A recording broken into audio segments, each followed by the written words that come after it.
ಅಂಬೇಡ್ಕರ್ ಸೇರಿದಂತೆ ಮಹನೀಯರ ಭಾವಚಿತ್ರಕ್ಕೆ ಅಪಮಾನ, ಆರೋಪಿಯ ಬಂಧನ. ಕುಕನೂರು ತಾಲೂಕಿನ ವೀರಾಪುರ ಗ್ರಾಮದಲ್ಲಿ ಸಂವಿಧಾನ ಶಿಲ್ಪಿ ಡಾಕ್ಟರ್ ಬಿಆರ್ ಅಂಬೇಡ್ಕರ್ ಸೇರಿದಂತೆ ಮಹನೀಯರ ಭಾವಚಿತ್ರಗಳಿಗೆ ಸಗಣಿ ಎರಚಿ ವಿಕೃತಿ ಮೆರೆದಿದ್ದ ಪ್ರಕರಣದಲ್ಲಿ ಪ್ರಮುಖ ಆರೋಪಿಯನ್ನು ಗುರುವಾರ ಪೊಲೀಸರು ಬಂಧಿಸಿದ್ದಾರೆ ಎಂದು ತಿಳಿದುಬಂದಿದೆ. ಏಪ್ರಿಲ್ 16ರಂದು ಗ್ರಾಮದ ವೃತ್ತದಲ್ಲಿದ್ದ ಅಂಬೇಡ್ಕರ್ ಸೇರಿದಂತೆ ಮಹನೀಯರ ನಾಮಫಲಕ ಹಾಗೂ ಭಾವಚಿತ್ರಗಳಿಗೆ ದುಷ್ಕರ್ಮಿಗಳು ಸಗಣಿ ಎರಚಿ ಅವಮಾನ ಮಾಡಿದ್ದರು.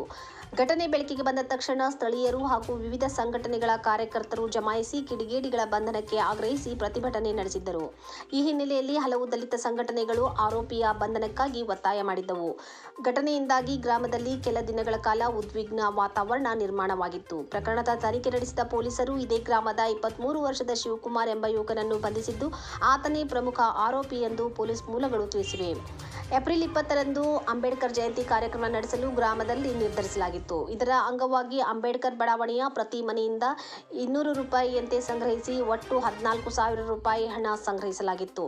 ಈ ಪೈಕಿ 7,000 ರೂಪಾಯಿಗಳನ್ನು ವೈಯಕ್ತಿಕ ಖರ್ಚಿಗೆ ಬಳಸಿಕೊಂಡಿದ್ದಾನೆ ಎಂದು ತನಿಖೆಯಲ್ಲಿ ಬಹಿರಂಗವಾಗಿದೆ. ಈ ಹಣದ ವಿಚಾರದಲ್ಲಿ ಉಂಟಾದ ಮನಸ್ತಾಪವೇ ಕೃತ್ಯಕ್ಕೆ ಕಾರಣ ಎನ್ನಲಾಗಿದೆ.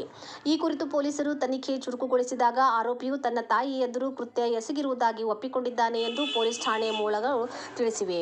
ಡಿವೈಎಸ್ಪಿ ಮುತ್ತಣ್ಣ ಸವರಗೋಡ್ ನೇತೃತ್ವದಲ್ಲಿ ಹಾಗೂ ಯಲಬುರ್ಗಾ ಸಿಪಿಐ ಮೌನೇಶ್ವರ್ ಮಾಲಿಪಾಟ್ ದರ್ಶನದಲ್ಲಿ ಕುಕನೂರು ಪೊಲೀಸ್ ಠಾಣೆಯ ಪಿಎಸ್ಐ ಎಸ್ಪಿ ನಾಯಕ್ ನೇತೃತ್ವದ ತಂಡ ಆರೋಪಿಯನ್ನು ಬಂಧಿಸಿದ್ದಾರೆ. ಪೊಲೀಸರ ತ್ವರಿತ ಕಾರ್ಯಾಚರಣೆಗೆ ಸಾರ್ವಜನಿಕರಲ್ಲಿ ಮೆಚ್ಚುಗೆ ವ್ಯಕ್ತವಾಗಿದೆ.